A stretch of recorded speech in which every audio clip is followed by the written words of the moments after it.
Hello friends, সকালবেলায় ঘুম থেকে উঠে কি প্রচুর হাঁচি শুরু হয়। হাসতে হাসতে আপনি অতিষ্ঠ, চোখ মুখ নাক পুরো লাল হয়ে যাচ্ছে, কথা বলার উপায় নেই। ঘুম থেকে উঠে মাটিতে পা ফেলতে না ফেলতে কিংবা মুখে চোখে জল নেওয়ার পরেই এই জিনিস শুরু হয়ে যাচ্ছে। এটি যদি দীর্ঘকাল একই রকমভাবে চলতে থাকে তাহলে অবশ্যই বুঝতে হবে যে এটি কোনো সাধারণ জ্বর সর্দি কাশি আপনার নয়, এটি হচ্ছে অ্যালার্জিক রাইনাইটিস, যেটি একটি অটোইমিউন ডিজিজ। এই অ্যালার্জিক রাইনাইটিসের জন্য আপনারা প্রচুর ওষুধ খেয়েছেন। অনেকের ক্ষেত্রে দেখা গেছে যে দীর্ঘ বছর ধরে স্টেরয়েড গ্রুপের মেডিসিনও ইউজ করতে হচ্ছে। আর ঠান্ডা যদি লাগে একবার তাহলে তো কোনো উপায় নেই সারার। ঠান্ডা লাগলে কনস্ট্যান্ট ভুগতে থাকতে হয়। অল্প সিজন চেঞ্জ হলেই কিংবা একটু অনিয়ম করলেই ঠান্ডা লেগে যায়। একটু অবেলায় স্নান করলেন কিংবা ঠান্ডা জল খেয়ে নিলেন, তাতেই আপনার টনসিলস ফুলে একাকার হয়ে যায়। তাছাড়াও আপনারা হয়তো নোটিস করেছেন, ঠান্ডা লাগা সেরে গেলেও কাশির সমস্যাটা চট করে মিটতে চায় না। কাশি হতে থাকলে কাশি কনস্ট্যান্টলি চলতেই থাকে, প্রায় 1 মাস কাছাকাছি টেনে দেয়। অনেক কষ্টে হয়তো সব রকম সমস্যা মিটলো, সপ্তাহখানেকের জন্য ভালো থাকলেন, আবার যেই কি সেই কোনো একটা স্লাইটেস্ট এক্সপোজারে কিংবা কোনো রকম সিজন চেঞ্জে আপনাকে আবার আগের মতন ভুগতে হচ্ছে।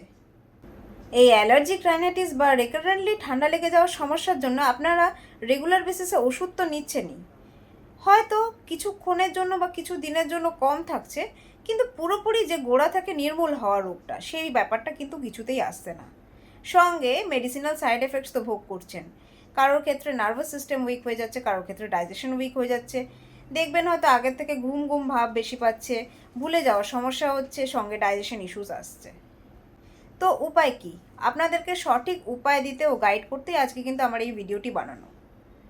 আমার পেশেন্টদের থেকে নেওয়া সিমটম থেকে আপনাদেরকে এই সিমটমগুলি বললাম আপনাদেরকে সচেতন করার উদ্দেশ্যে।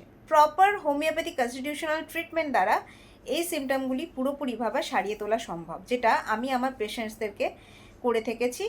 এবং যে পেশেন্টরা আমার কাছ থেকে ট্রিটমেন্ট নিয়েছেন তারা এখন কমপ্লিটলি একটা medicine free happy healthy life lead করছেন। আর সব থেকে মজার বিষয় এটাই যে হোমিওপ্যাথি কনস্টিটিউশনাল ট্রিটমেন্টে আপনার রোগ তো গোড়া থেকে নির্মূল হবেই হবে, তাছাড়াও আপনারা কোনো রকম সাইড এফেক্টস পাবেন না। সাইড এফেক্টস কারণে যে বাড়তি ভোগান্তি সেই জিনিসটি থাকে না। ভালো লেগে থাকলে আমার এই ভিডিওটি প্রচুর মাত্রায় শেয়ার করুন আপনার আরও ফ্রেন্ডস ও রিলেটিভসদেরকে সচেতন করার উদ্দেশ্যে, এবং অবশ্যই লাইক করুন। আমার পেজ ডক্টর শাইনিজ টকটি অবশ্যই ফলো করে রাখুন। বিশদে যদি আরও কিছু জানার হয় কিংবা আমার অ্যাপয়েন্টমেন্ট নেওয়ার হয়, স্ক্রিনে দেওয়া ডিটেলসে অবশ্যই কন্ট্যাক্ট করতে পারেন। নমস্কার ও ধন্যবাদ।